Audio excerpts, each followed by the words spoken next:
Tanguay électronique, en première ligne. On parle de capitale au stade municipal. Pour les fans du junior, on parle des remparts. On manque pas une victoire du rouge et or. À l'esprit sportif, on aime le sport. À tous, bon jeudi, bienvenue à l'Esprit sportif. Un peu plus tard dans notre émission d'aujourd'hui, une rencontre avec l'ancien batteur du Rouge et Or, Boris Bédé, qui a signé récemment une entente avec les Alouettes de Montréal. Mais d'abord, parlons du pentathlon des neiges. C'est le dernier week-end en fin de semaine avec le défi de la famille, le défi de l'élite également, qui sera en vedette sur les plaines d'Abraham. Et aujourd'hui, on en a parlé avec le grand Manitou, François Caletta.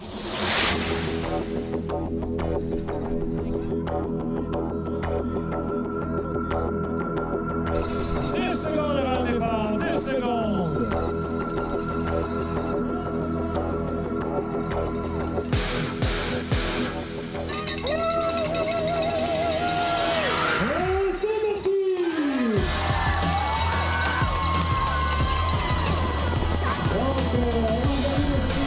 François Caletta, bienvenue à l'Esprit sportif. Bienvenue à l'Esprit sportif au Pentathlon des neiges. Dernier week-end déjà qui se prépare présentement. Parlons de ce qu'on vit présentement. C'est le volet scolaire du pentathlon des neiges. Exact. On avait le tournoi scolaire primaire hier matin. Aujourd'hui, c'est le tournoi primaire secondaire. Plein de 900 étudiants de la région, de partout, de la province, qui sont là en préparation de leur tournoi invitation scolaire pour remporter la vraie bannière du sport étudiant ramenée dans leur gymnase.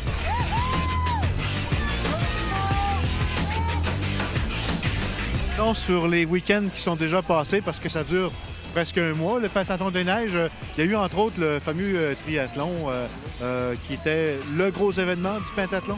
C'est le volet le plus international du pentathlon. Donc, on avait des gens d'une dizaine de pays encore. Cette année, 2 Russes, 2 Sibériens qui ont gagné le triathlon par un froid sibérien, il faut se le rappeler, avec Marc-André Bédard, l'Olympien en biathlon, en 2e position, etc. Donc, c'était une superbe course, malgré un froid incroyable cette journée-là. L'objectif est plus qu'atteint parce que là, on s'aperçoit que maintenant, les jeunes, il y a même des programmes scolaires qui se font tout au long de l'hiver. On a des corporations qui ont maintenant des gyms et tout. Donc, c'est vraiment une contagion impressionnante qui fait que les gens, le pentathlon, se l'ont accaparé. Ça devient vraiment une motivation sur 6-8 mois de s'entraîner, de se préparer. Donc, on est vraiment contents.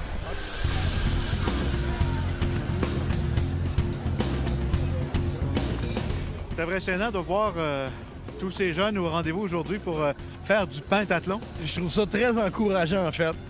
Quand on le sent pas, puis là, il fait assez froid, le vent est frisquet, là, puis il brave ça, ce froid-là, pour aller s'élancer, puis juste se mettre en forme. Je trouve ça bien, bien le fun. Comment tu veux que la participation, elle est grandissante? Oui, bien écoute, dans une année de transition pour nous, nouveau site, un nouveau programme, donc 5300 participants encore cette année pour l'ensemble de l'événement, donc c'est exceptionnel.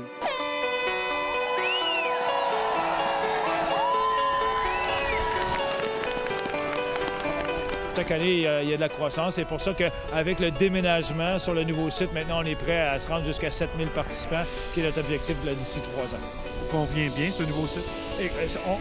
On est en train de se l'accaparer. C'est la première année. Tout ce qu'on nous dit à date, c'est extrêmement positif. Nous, on est déjà en 2016-2017 à préparer les ajustements au site. Mais oui, effectivement, c'est un site absolument magnifique en bordure du Musée national des beaux-arts. C'est absolument fantastique.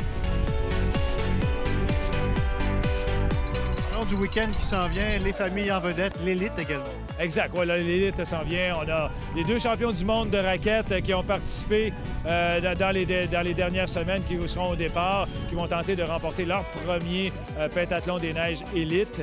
Alors que Chuck Perrault, qui est 3 fois champion, va tenter de devenir le pentathlète le plus décoré de l'histoire.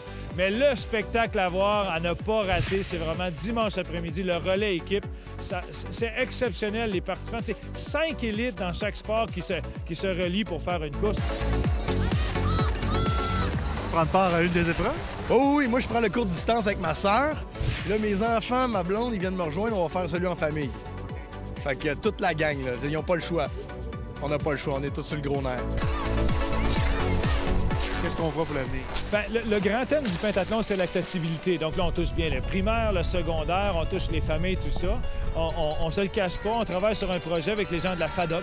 Pourquoi pas pour les retraités, essayer de trouver un autre volet, une autre façon de les faire vivre le pentathlon à leur façon. C'est un projet qu'on chérit, qu'on regarde depuis plusieurs années. Ils auront une équipe dimanche, l'équipe FADOC Plus, qui va représenter la FADOC dimanche après-midi au niveau volet longue distance élite. Donc, il y a des retraités, on le sait très bien, de 50 ans. On aura même un gars de 70 ans, un ex-champion du monde de vélo de montagne, Pierre Gendron, qui va faire partie de leur équipe. Donc, c'est une première pour eux, mais l'année prochaine, on espère développer vraiment un volet grande masse pour la FADOC. François Caleta, bon dernier week-end. Merci beaucoup. On invite tout le monde à être là pour tout le week-end. C'est grandiose, le site. On est vraiment contents. On vous invite à être là. C'est gratuit. C'est ouvert à tout le monde.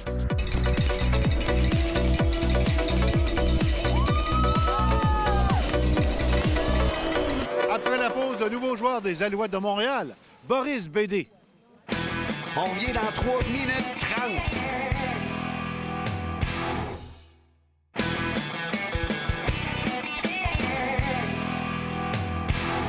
Parlons maintenant en football. Boris Bédé poursuivra sa carrière avec les Alouettes de Montréal. L'ancien batteur du Rouge et Or qui a soulevé la Coupe Vanier à 2 reprises, en 2012 et en 2013, a signé un contrat professionnel de 2 ans. La mise est bonne. Le botté. Parfaitement réussi en plein centre et avec le vent dans le dos. Ça aurait pu franchir 50 verges. 27. Et c'est réussi à nouveau. La fiche parfaite. Boris Bédé, bienvenue à l'Esprit sportif. Merci, bonjour. Boris, quelle belle nouvelle. Il y a quelques jours, il y a une semaine, jour pour jour, tu signais ton contrat avec les Alouettes de Montréal. Ta première réaction à la suite de cette signature?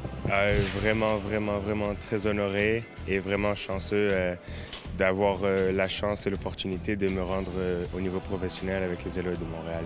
Est-ce que ça fait longtemps qu'on discutait avec les Alouettes pour cette signature de contrat? On était déjà rentrés en contact l'an passé, après ma saison de 2013.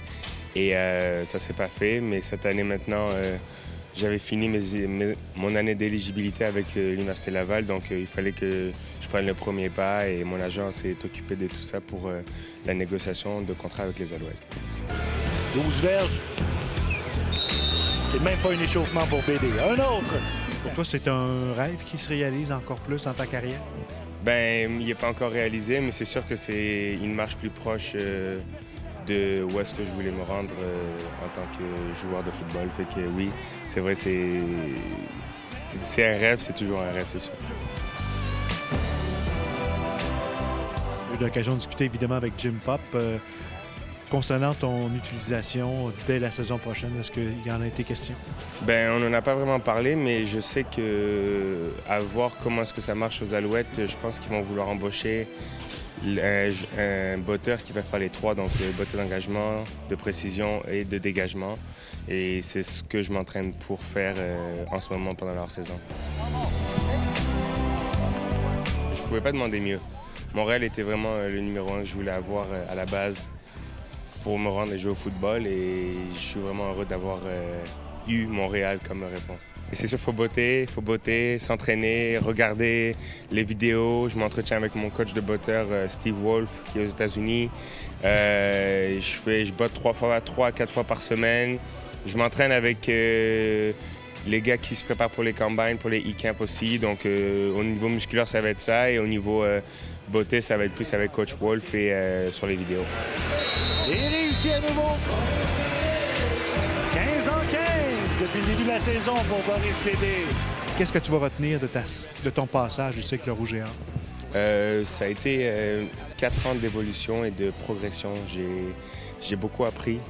J'ai eu d'excellents entraîneurs et c'est que du bon. C'est que du bon et j'ai juste appris à avancer et à essayer de grandir à chaque année et à chaque saison.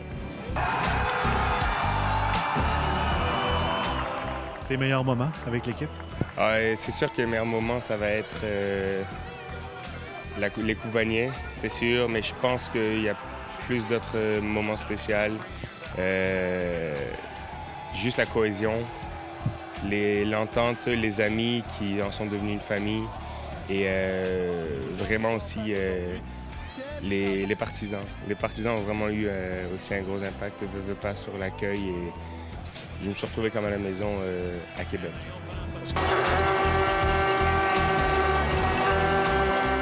Il y a un match qui sera annoncé bientôt, match pré-saison ici à Québec, Montréal contre Ottawa.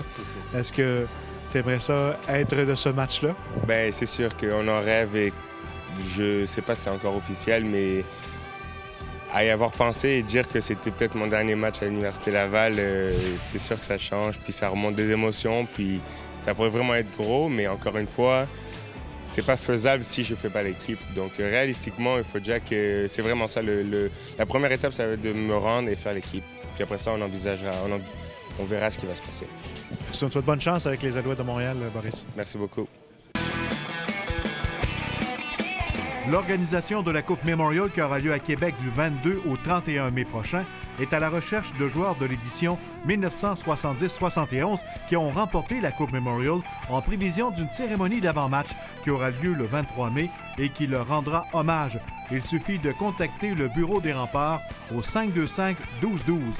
Afin de promouvoir le port du casque à vélo, la Fondation Pensez d'abord Québec lance le premier défi Tête la première qui aura lieu du 19 au 21 juin prochain.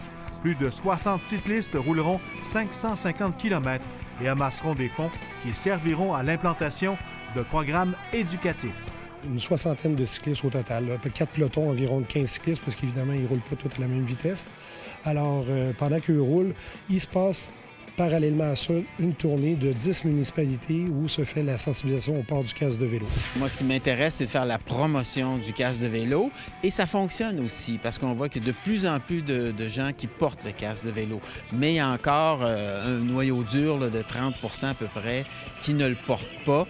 Et c'est à cette clientèle-là qu'on veut s'adresser d'abord et avant tout, surtout aux parents aussi qui ont une responsabilité importante pour que leurs jeunes créent cette habitude-là de porter le casque. Voilà qui complète l'esprit sportif pour aujourd'hui. Je vous rappelle, en fin de semaine, c'est le dernier week-end au Pentathlon des Neiges avec le défi de la famille et les défis courtes et longues distances. Bye-bye, à demain.